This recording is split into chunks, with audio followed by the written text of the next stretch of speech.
Hello students, आपके अपने इस चैनल वावा टॉक्स में आपका स्वागत है।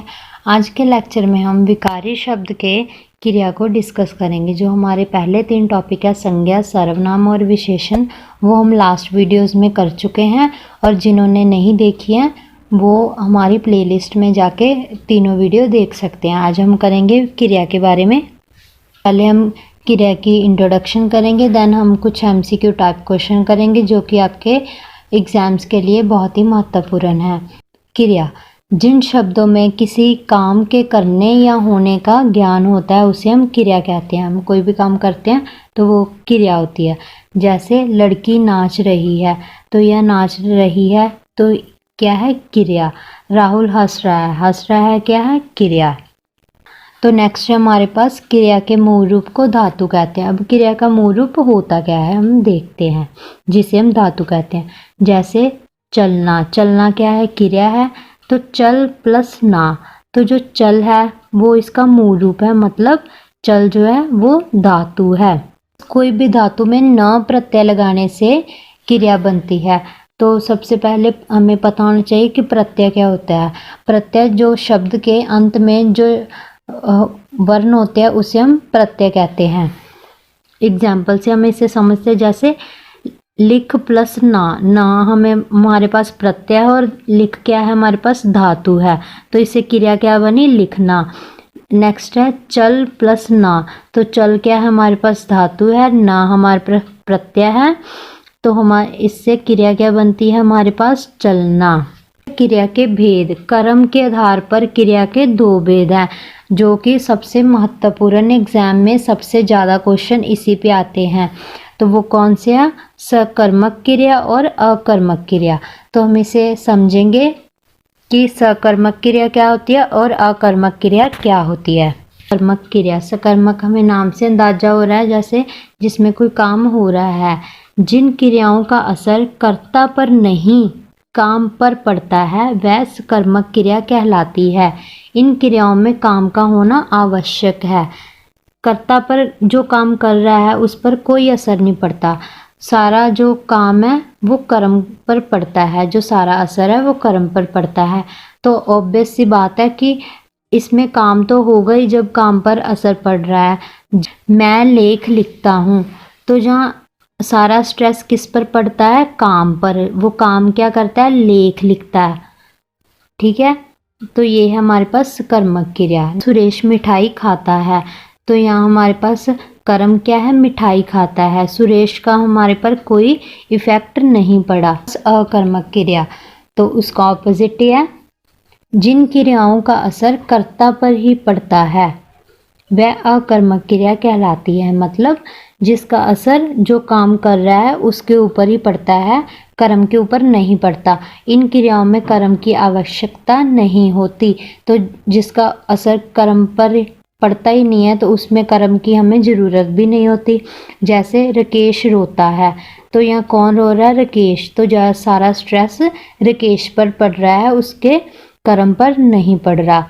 जैसे बस चलती है, तो यहाँ सारा स्ट्रेस कर्ता यानी बस पर पड़ रहा है। तो नेक्स्ट हमारे पास है सकर्मक क्रिया और अकर्मक क्रिया की पहचान कैसे होती है। तो स्टूडेंट, ऐसे क्वेश्चन आपको एग्ज़ाम्स में बहुत ज़्यादा मिलेंगे, तो आपको अच्छे से समझना होगा कि हम इसकी पहचान कैसे करते हैं। सकर्मक क्रिया और अकर्मक क्रिया की पहचान क्या और किसको प्रश्न करने से होती है।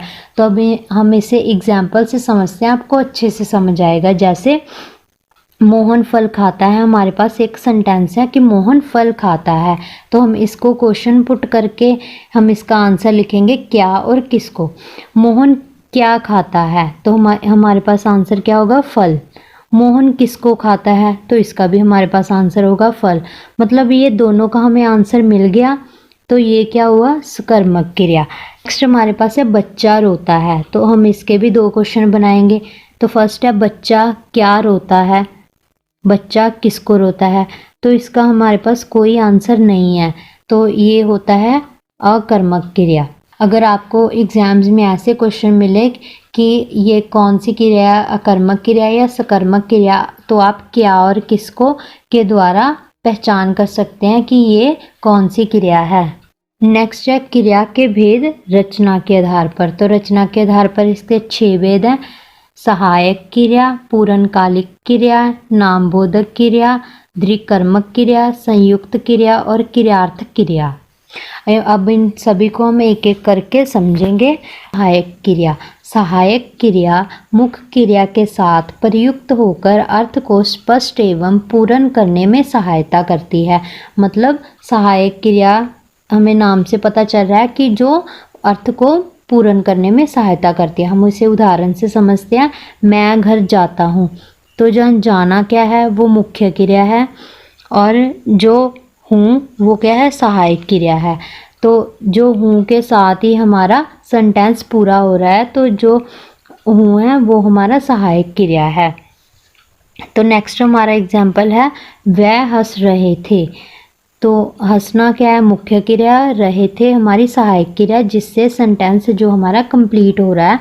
तो इस तरह के जो सेंटेंस कंप्लीट होते हैं उसे हम सहायक क्रिया कहते हैं। नेक्स्ट हमारे पास पूर्णकालिक क्रिया।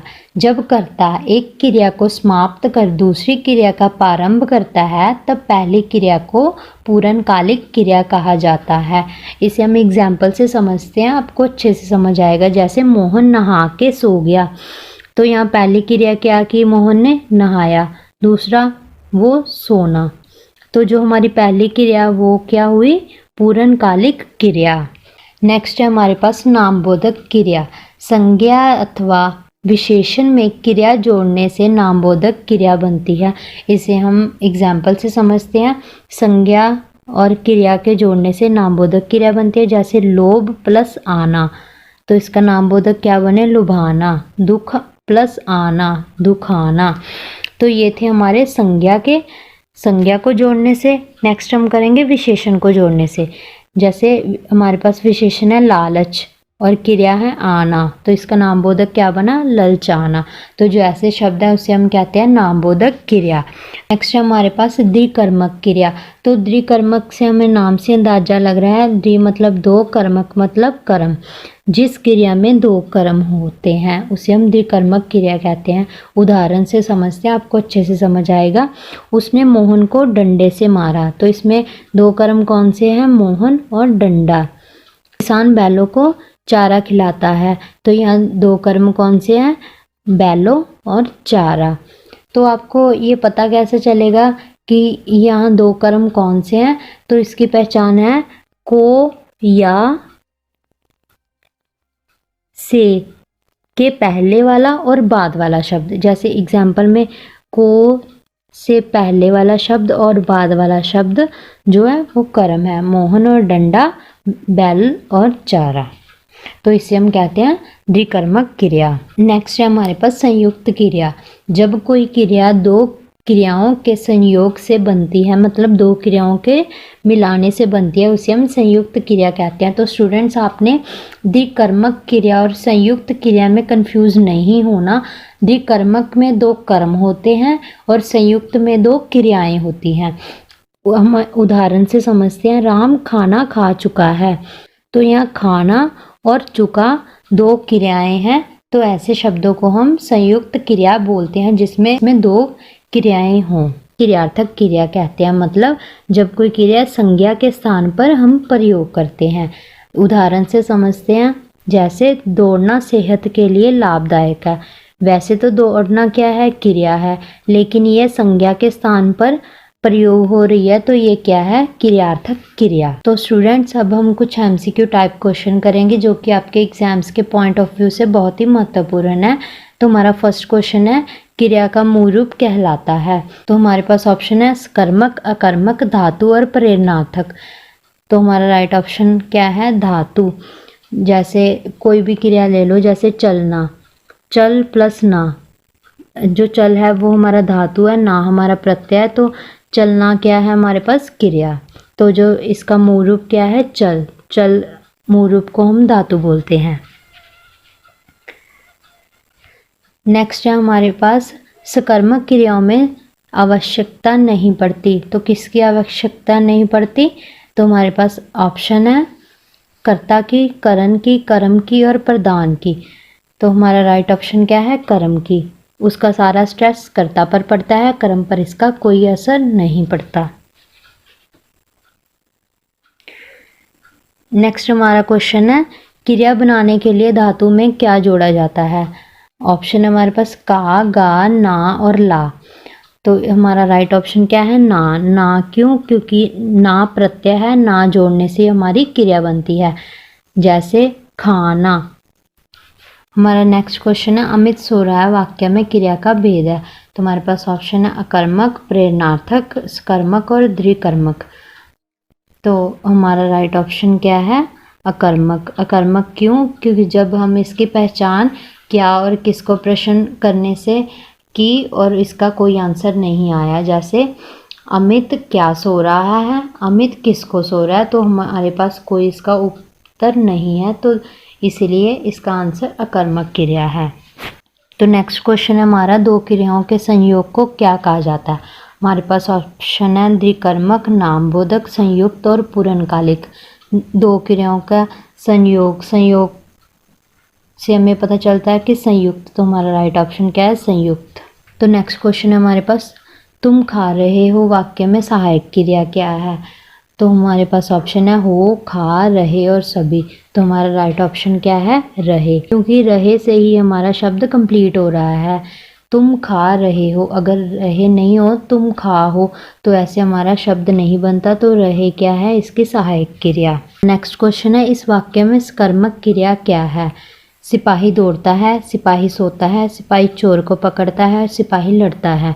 तो हमें सबसे पहले पता होना चाहिए कि सकर्मक क्रिया की पहचान कैसे करते हैं।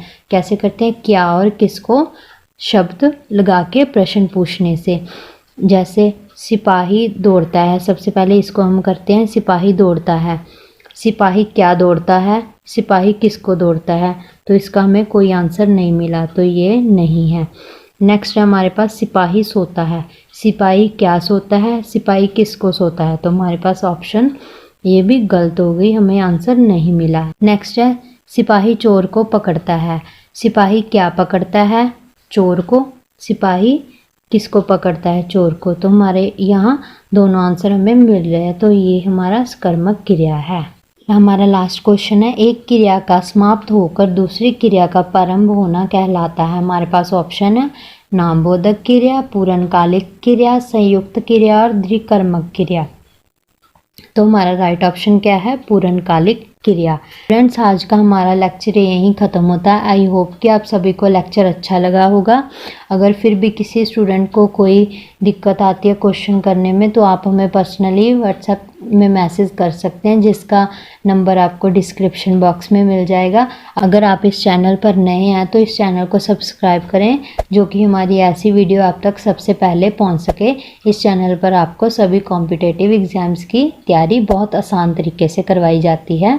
और जो भी स्टूडेंट व्हाट्सएप और टेलीग्राम ग्रुप में नहीं है, ज्वाइन होना चाहते हैं, तो उसका लिंक आपको डिस्क्रिप्शन बॉक्स में मिल जाएगा। मिलते हैं नेक्स्ट वीडियो में। Thank you.